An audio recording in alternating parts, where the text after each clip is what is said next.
Praise the Lord. ஆண்டவரும் அருமை இரட்சகருமாகிய இயேசு கிறிஸ்துவின் நாமத்தில் நான் உங்களை வாழ்த்துகிறேன். மறுபடியுமாக கர்த்தருடைய பரிசுத்தமுள்ள சன்னிதானத்திலிருந்து கர்த்தருடைய பரிசுத்தமான வார்த்தைகள் மூலமாய் உங்களை சந்திப்பது மிகுந்த மகிழ்ச்சி. ஆண்டவருடைய பெரிதான கிருபையினால நாம் தொடர்ச்சியாக தியானித்து கொண்டு வருகிற காரியம் 12 விதமான அப்பங்கள் என்று சொல்லி வரிசையாக ஒன்று ஒன்றாக பார்த்து கொண்டு வருகிறோம். ஆண்டவருடைய கிருபையினால நேற்றைய தினத்திலே வித்தியாசமாக, அதாவது பூசணம் பூத்த அப்பம் என்கிற காரியத்தை நம்ம நேற்று பார்த்தோம். இஸ்ரவேல் ஜனங்களை ஏமாற்றுவதற்காக அந்த கிபியோனின் குடிகள் பூசணம் பூத்த அப்பத்தோடு வந்து அவர்களை ஏமாற்றி விட்டார்கள். இன்றைக்கும் நம்முடைய வாழ்க்கை பூசணம் பூத்து போய்விடக் கூடாது என்பதை பார்த்தோம். ஏனென்று சொன்னால், பூசணம் பூக்க வேண்டும் என்று சொன்னால் நன்றாயிருக்கிற ஒரு பொருளிலே பாக்டீரியாக்கள் உருவாகி அது பூசணம் பூத்துவிடும். நம்முடைய ஆவிக்குரிய வாழ்க்கையிலையும் தேவையில்லாத காரியங்கள் உள்ளே வந்து நம்முடைய ஆவிக்குரிய வாழ்க்கை ஒரு பூசணம் பூத்த அப்பத்தை போல் மாறிவிடக் கூடாது என்பதை நம்ம நேற்றைக்கு பார்த்தோம். அருமையான கர்த்தருடைய பிள்ளைகளே, இன்றைக்கு இன்னொரு காரியத்தை பார்க்க போகிறோம். நமக்கு தெரிந்த அப்பம், ஆனால் தெரியாத செய்தி. புளிப்பு இல்லாத அப்பம். என்ன அப்பம்? புளிப்பு இல்லாத அப்பம். ஆண்டவர் பழைய ஏற்பாட்டிலையும் அதை சொல்லுவார். அதாவது பஸ்காவை புசிக்க வேண்டும் என்று சொன்னால் புளிப்பில்லாத அப்பத்தோடு தான் பஸ்காவை என்ன செய்ய வேண்டும்? புசிக்க வேண்டும். அதான் பிரமாணம். இதே வார்த்தையை அப்போஸ்தலனாகிய பவுல் கொரிந்து திருச்சபைக்கு சொல்லுகிறார். என்ன சொல்றாரு? வாசிக்கிறேன் பாருங்க. 1 கொரிந்தியர் 5:8. 1 கொரிந்தியர் 5:8. ஆதலால் பழைய புளித்த மாவோடே அல்ல, துர்குணம் பொல்லாப்பு என்னும் புளித்த மாவோடும் அல்ல, துப்புரவு உண்மை என்னும் புளிப்பில்லாத அப்பத்தோட பண்டிகையை ஆசரிக்க கடவோம். எப்படி? துப்புரவு உண்மை என்னும் புளிப்பில்லாத அப்பம். அப்போ புளிப்பில்லாத அப்பம் அப்படின்னா என்ன தெரியுமா? துப்புரவு உண்மை. கிறிஸ்துவை விசுவாசிக்கிற, கிறிஸ்துவை ஏற்றுக்கொண்ட, கிறிஸ்துவை பின்பற்றுகிற, கிறிஸ்துவை ஆராதிக்கிற உங்களுக்குள்ளும் எனக்குள்ளும் காணப்பட வேண்டிய மிக முக்கியமான காரியம் துப்புரவு உண்மை என்கிற புளிப்பில்லாத அப்பம். நன்றாய் கவனியுங்கள். நேற்று பார்த்தோம் பூசணம் பூத்த அப்பம், இன்றைக்கு பார்ப்போம் புளிப்பில்லாத அப்பம். ஐயா, புளிப்பில்லாத அப்பம் என்றால் என்ன?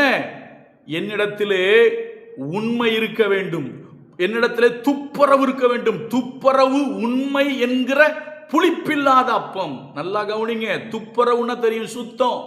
எங்க ஊர்ல சொல்லுவாங்க, நல்லா துப்புரவா வீட்டை பெருக்குமா, துப்புரவா வச்சிருக்கீங்களே.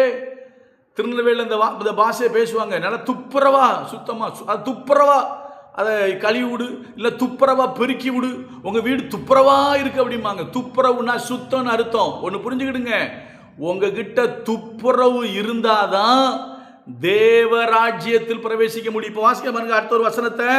அப்போஸ்தலனாகிய பவுல் பிலிப்பியருக்கு எழுதும்போது சொல்றாரு. பிலிப்பியர் 1:11. நீங்கள் கிறிஸ்துவின் நாளுக்கென்று துப்புரவானவர்களும். எப்படி?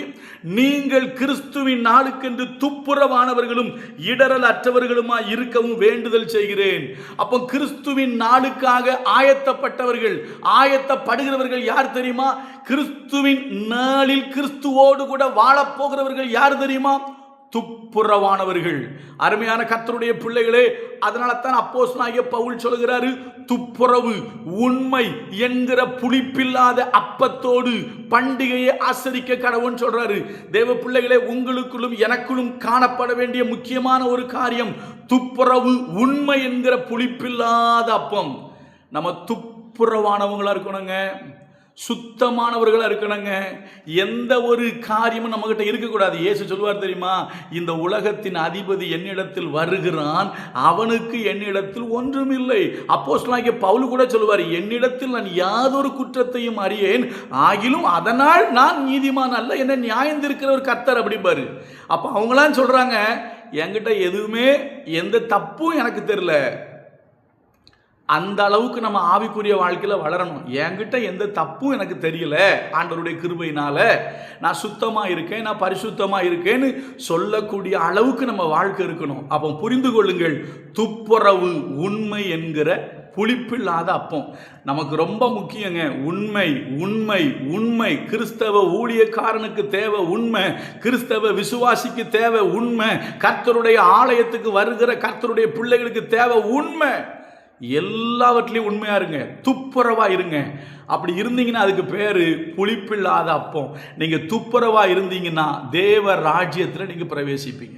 சரி, இப்போ இது புளிப்பில்லாத அப்பம். இன்னும் பார்க்க வேண்டிய அப்பங்கள் இருக்கு. ஆனா நான் இன்றையோடு இந்த செய்தியை நிறைவு செய்ய விரும்புறேன். இன்னும் என்னென்ன அப்பம் இருக்குன்னு சொல்லட்டுமா? இன்னும் என்னென்ன அப்பங்கள் இருக்குன்னு வரிசையா படிக்கிறேன் பாருங்க. பரிசுத்தமான அப்பம். என்ன அப்பம்? பரிசுத்தமான அப்பம். இது எங்க வரும் அப்படின்னு கேட்டீங்கன்னா 1 சாமுவேல்ல வரும். அதாவது தாவீது கேட்பார்ல, ஏதாவது அப்பம் இருக்கா அப்படின்னு கேட்கும்போது அவர் சொல்லுவார் இல்லையா, அபியத்தார் சொல்லுவார், என்ன அப்பம் இருக்கு? இதான் இருக்கு. அதாவது பரிசுத்தமான அப்பம் தான் இருக்குன்னு சொல்லுவார். பரிசுத்தமான அப்பம். அடுத்தது அசுத்தமான அப்பம். அசுத்தமான அப்பம் எங்க வருது அப்படின்னு கேட்டீங்கன்னா மல்கியாவில் கர்த்தர் சொல்றாரு, நீங்கள் அவருடைய பலிபீடத்தில் அசுத்தமான அப்பங்களை படைக்கிறீங்க அப்படின்னு சொல்லுவார். அடுத்தது நீங்க பார்த்தீங்கன்னா இடுக்கத்தின் அப்பம். என்ன அப்பம்? இடுக்கத்தின் அப்பம். 1 ராஜாக்கள் அது வருது.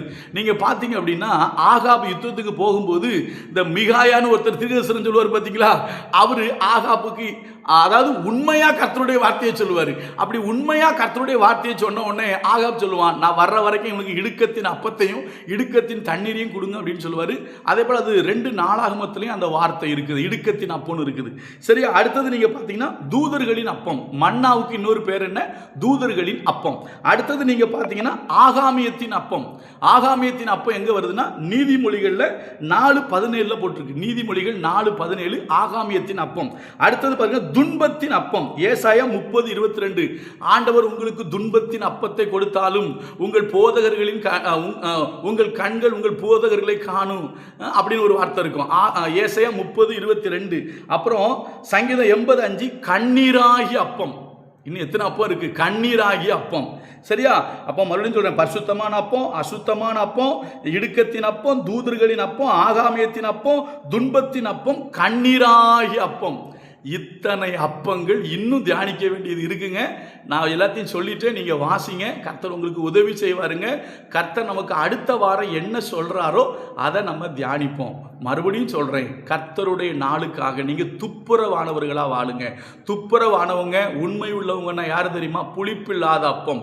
துப்புரவு உண்மை என்கிற புளிப்பில்லாத அப்பத்தோடு பண்டிகையை ஆசரிப்போம். இயேசு கிறிஸ்து வரும்பொழுது அவரோடு கூட பரம ராஜ்யத்தில் எடுத்துக்கொள்ளப்படுவோம். மாரநாதா. கர்த்தர் நல்லவர், அவர் கிருபை நம்மேல் என்றும் உள்ளது. God bless you.